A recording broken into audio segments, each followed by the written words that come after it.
Son alarmantes las cifras del desempleo. Según el DANE, en mayo casi 5 millones de empleos fueron destruidos por esta pandemia. Para hablar de este tema, hacemos contacto a esta hora con Juan Daniel Oviedo, quien es el director del DANE y nos acompaña en vivo. Director, buenos días, bienvenido. Buenos días, Juan Diego, ¿cómo están? La cifra que ustedes revelan es que en mayo la tasa de desempleo llegó al más del 21%, casi 5 millones de empleos destruidos, pero en mayo también se reactivó gradualmente la economía. ¿Por qué siguió la caída del empleo? Bueno, uno de los elementos fundamentales es entender qué mide la tasa de desempleo. Y la tasa de desempleo mide la fracción de personas desocupadas dentro de la población económicamente activa, que incluye tanto a los ocupados como a los desocupados.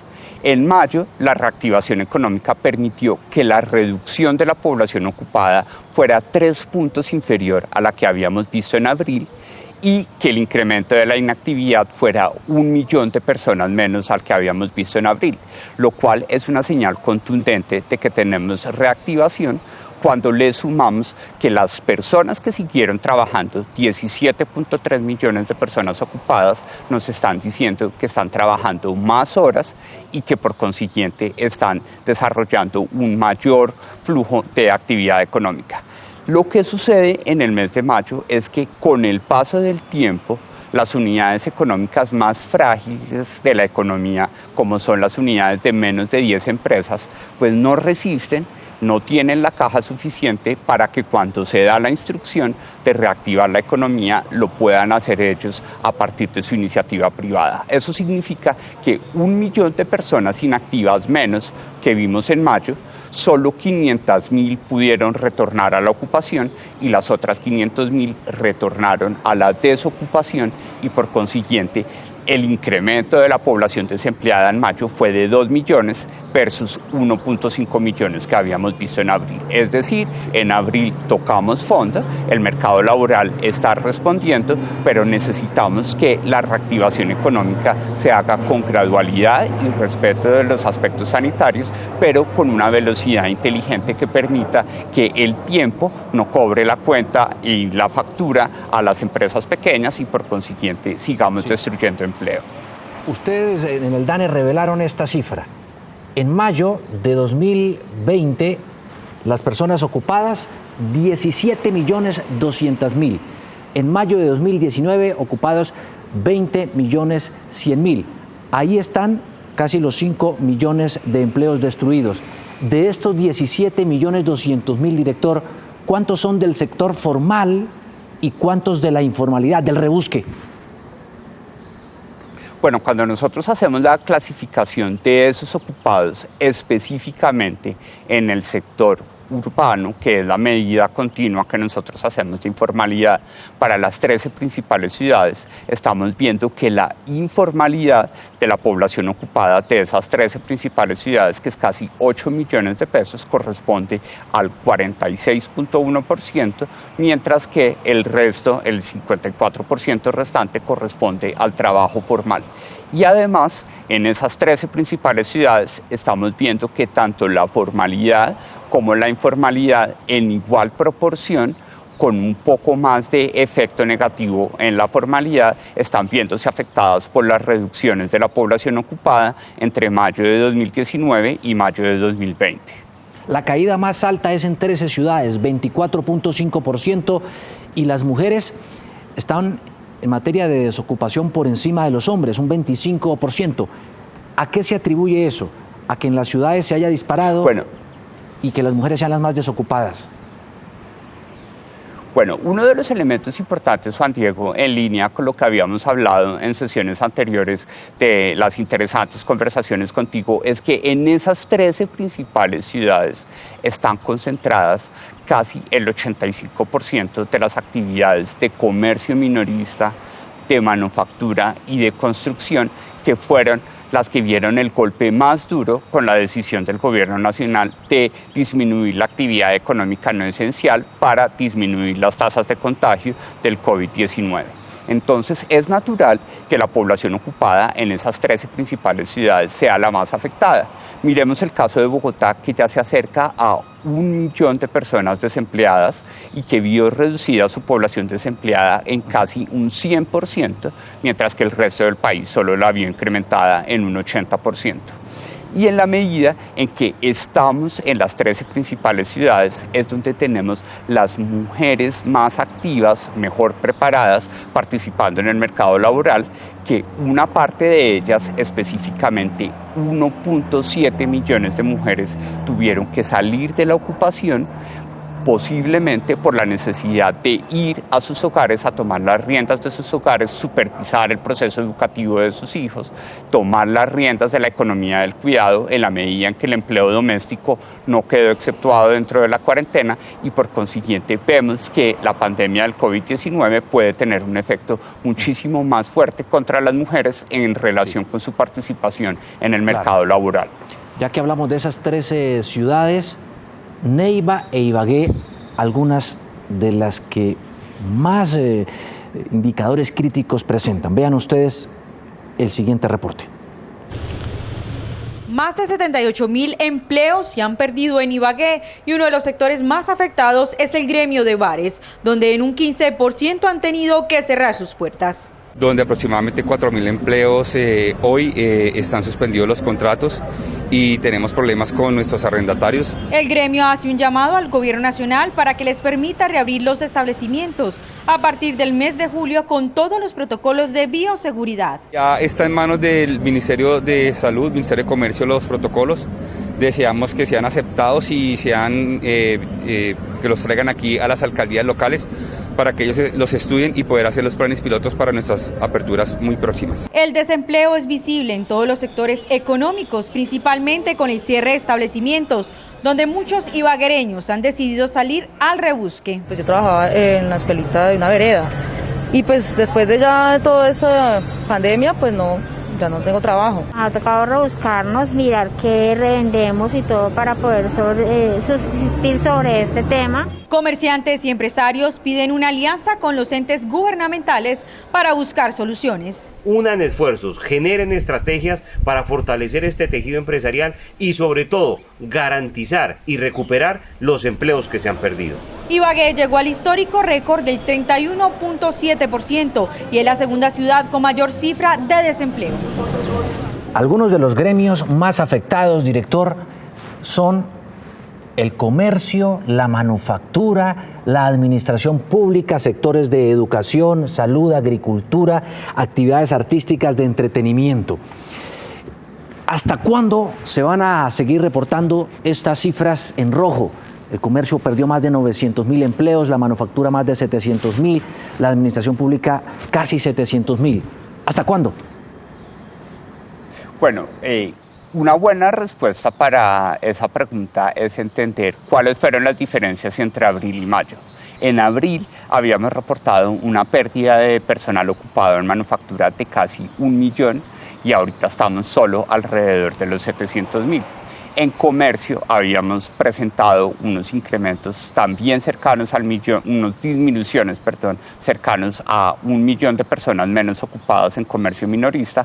Todavía seguimos alrededor de los 940.000 personas ocupadas menos porque el comercio en mayo todavía no se ha reactivado completamente. Pero la señal más contundente está asociada con la construcción, en la que estamos viendo que no más con la decisión de reactivación, la disminución de la población ocupada en términos netos mejoró en casi 300.000 personas ocupadas. Eso significa que el país, en la medida en que se tomen las decisiones acertadas de reactivación compatibles con los protocolos sanitarios, podrá haber a lo largo de los 6 meses un proceso de transición, de recuperación de la población ocupada en algunas actividades económicas. Sin embargo, en lo que tiene que ver con el comercio minorista y la reparación de vehículos, en donde hay una prevalencia muy importante de empleo informal y de unidades económicas de menos de 10 empleados, vamos a ver dificultades y por ende la importancia de que la política pública pueda entender el detalle de estos datos para tomar decisiones que sean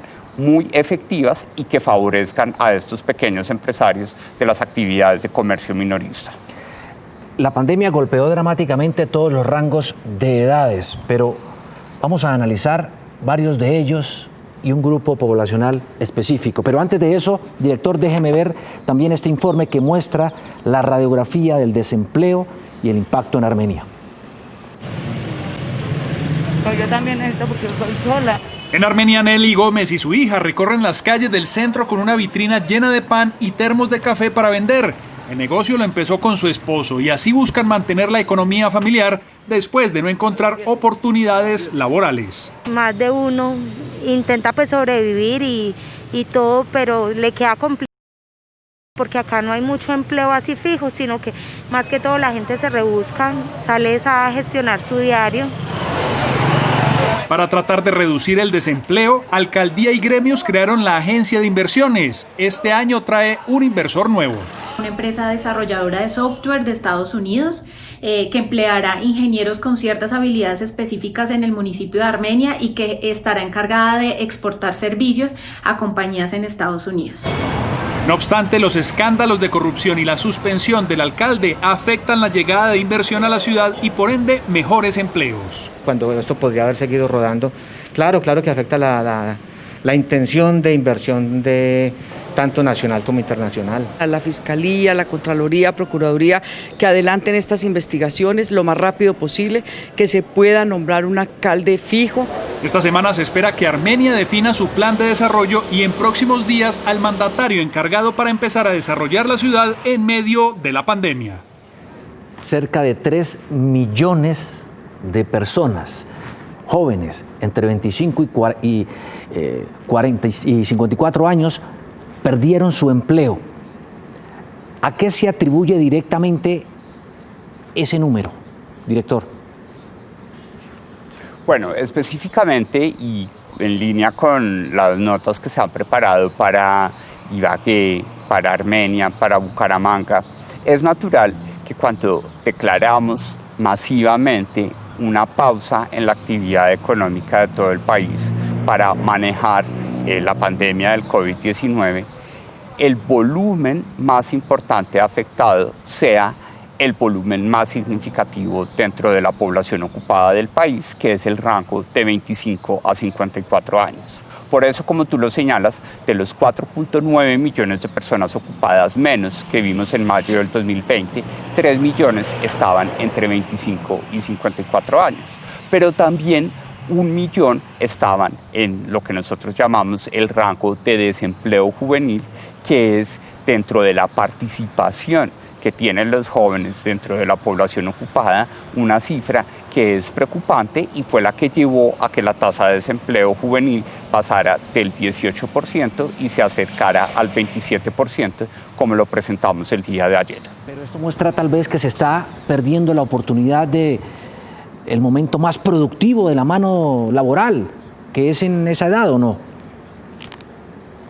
Exactamente, y ahí es donde es necesario que en ese diagnóstico y en esa pérdida de 1 millón de personas ocupadas, que corresponde a casi la mitad de la población ocupada joven que estamos registrando en mayo del 2020, que corresponde a 2.3 millones, pues es necesario que el gobierno, a través de sus políticas de educación para el trabajo y de formación técnica y tecnológica, pueda reconvertir rápidamente esos perfiles de población joven que salen de la ocupación a la inactividad o para que se reentrenen y puedan entrar a participar en un mejor nivel profesional en el escenario de reactivación que tiene el país en los próximos meses.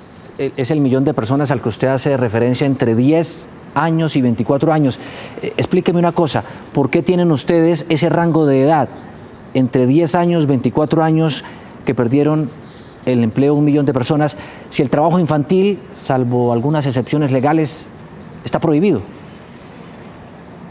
Bueno, eso es un muy buen punto. Colombia adhiere a la Convención de la Organización Internacional del Trabajo, que establece que las personas que trabajan son las personas mayores de edad y por consiguiente son las personas de más de 18 años. Sin embargo, la Ley de Infancia y Adolescencia establece la posibilidad de que haya permisos especiales de trabajo en el rango de 15 a 17 años. Sin embargo, la realidad histórica que maneja el país en el mercado laboral, sobre todo en las zonas rurales, lleva a que sea cotidiano ver la participación en el pasado de niños de 10 años o incluso de 5 años o más participando en trabajos domésticos o en trabajos de la tierra. Es por eso que cuando el DANE históricamente toma la decisión de establecer cuál es el intervalo que establece para la población en edad de trabajar,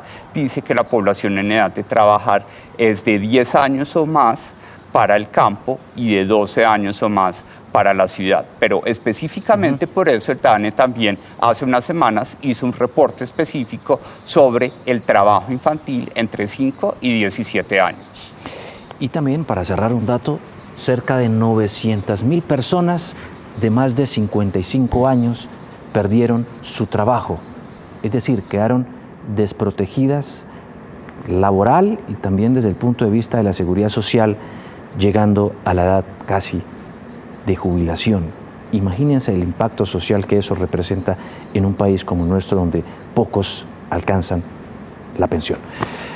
Director Juan Daniel Oviedo del DANE, muchísimas gracias por estar con nosotros en este contacto de Noticias Caracol. Esperemos que todos estos indicadores, como usted lo señala, tienden a mejorar. Ya tocamos fondo y que se empiece a reactivar la economía, es lo que se requiere. Muchas gracias. Esperamos seguir teniéndolo aquí, como siempre, con su análisis. Muchas gracias, Juan Diego, y siempre atento a participar en este escenario. Muchas gracias.